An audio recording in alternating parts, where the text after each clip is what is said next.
Hello, welcome to Lefty's Workshop and Happy New Year. Here's our next project. I thought that would bang louder.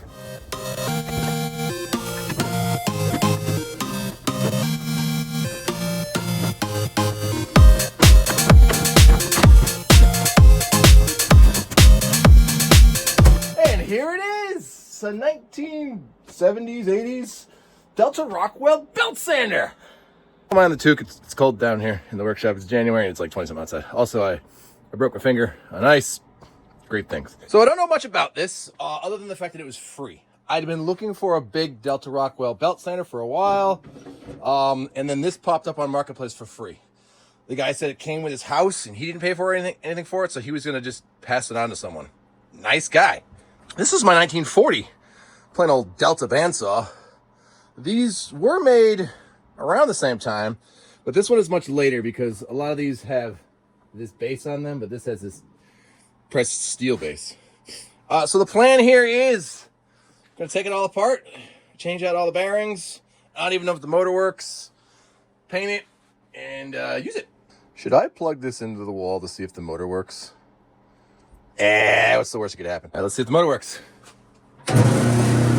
Holy crap, it works! Well, job done. See y'all next week. You may be saying, Lefty, don't you already have a shitty belt sander? I do, this one. I actually have two. This one too, but that doesn't have a motor. But this one sucks. Like, it has no oomph. It doesn't have like a table to put things down. It's small.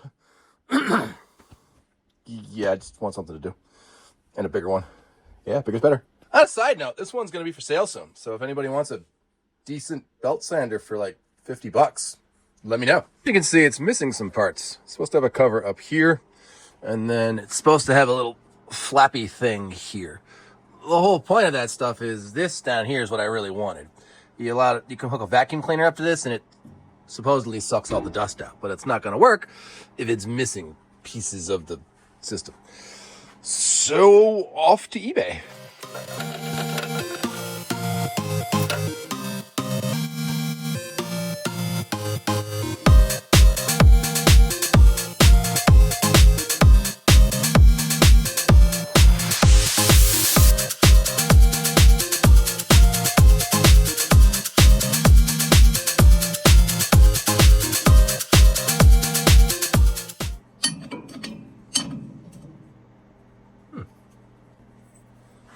Look at that. Billings to the rescue.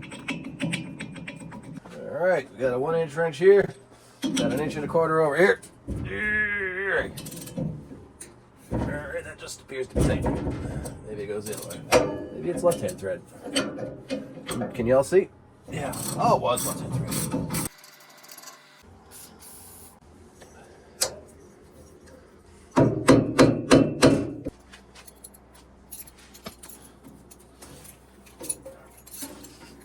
Let's try this.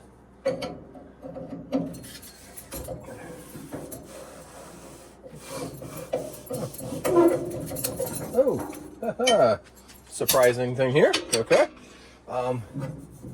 Didn't know that was 2 pieces. Okay. There's a bearing here with a little looks like a split screw I'm supposed to hammer off. See how that goes.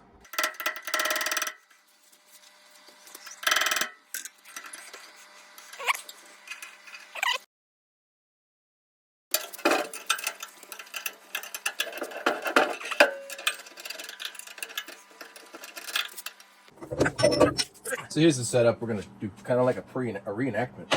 So I had the pipe wrench on here, stuck in this hole that's here for whatever reason. I got the 1-inch wrench here, and I had a little cheater, and I went, and it popped. That's good. Probably gonna have to clean up this so the aluminum thing gets back on it, but so is life. Now my assumption is that the shaft just drives out. The reason I think it goes out this way is because this end is skinnier than this end. Hammering with a broken pinky sucks. All right, lead hammer. Shouldn't mar it.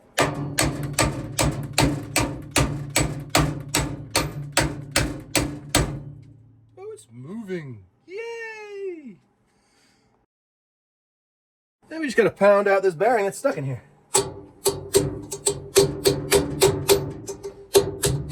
Alright, so these bolts here appear to go all the way through. When I feel on the inside, there's nothing. So I guess I just take them off. Well, those weren't even tight. So,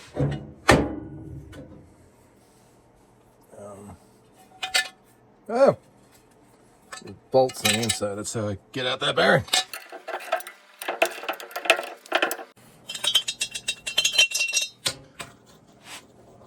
Now to get the motor out is going to be a dirty, nasty job.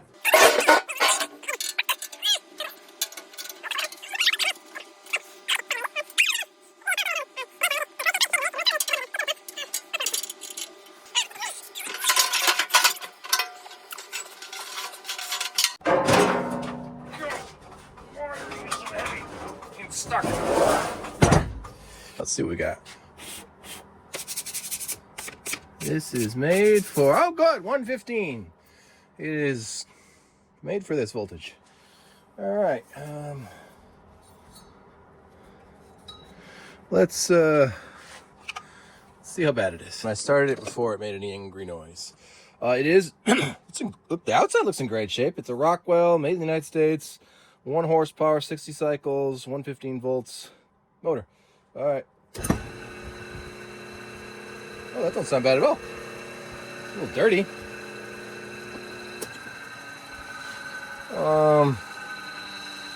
It might need new bearings. Let's take a deeper look. It comes apart just like a normal motor, although the odd thing was it had one side was metric and one side was SAE. I've never seen that before. All right, I do believe I'm the first person in this motor ever since whenever it was made. It's actually not that gummed up. The bearings, they're a little stiff, so I'm just gonna take them off and replace them. Getting out this little bearing retainer thing, it appears to be made out of cheese. Every time I hit it, it just like gets more messed up. Probably gonna have to make a new one. I'm sure Rockwell had some big tool that went in there and took it out, but I don't have that. But when I replace this, I'm gonna make a new one, and I think I'm gonna make it have like a hex on it so I can tighten it up with a socket and not have to hammer it out. At least that's my plan. All right, this stupid piece of junk is out. Now, I just want y'all to know that. See all those little cuts and everything? That wasn't me. That was how this was. I'm hoping that it's just the threads in this stupid ring thing and not the threads in the casting. Because otherwise then I'm going to have to cut internal threads. I don't want to. All right, let's get this damn thing out of here. Oh, look at that. Comes right out. All right, so the threads don't appear to be messed up, which is good. So I'm just going to have to measure that and make a new one. Yay. So if you're going to order bearings, all bearings have numbers on them. This one here says MRC, that's the manufacturer. 204 is the bearing number, and then FSF. That refers to, I'm not exactly sure what each part is, but it means it's shielded. And you see how it's a little wider here than the actual body? That's what that refers to. Now, I could not find this little width part here. All I could find was a 204 that's shielded with rubber. So I got that, and I'll just machine a little shim that'll go in there to make up that distance. I don't think that'll make much of a difference. Unless you want to spend a boatload of money, the bearings you're going to buy are going to come from probably China. And a lot of them are sold in metric sizes. So just get a metric converter, and the bearings will say on Amazon, which is where I get my bearings, what size the inner diameter and the outer diameter is, and you just measure it. This is 589 thousandths, and that's what Amazon says that this replacement part should be. All right, so there's all the stuff and pieces. I gotta clean it and paint it. I don't want to paint big things. I really don't know how I'm gonna do that because it's like 15 degrees outside right now. But yeah, we're gonna get all that painted. We're gonna have to order the bearings. Hopefully they're here by next week, and we will put everything back together in part 2. So happy New Year, and we'll see you next week.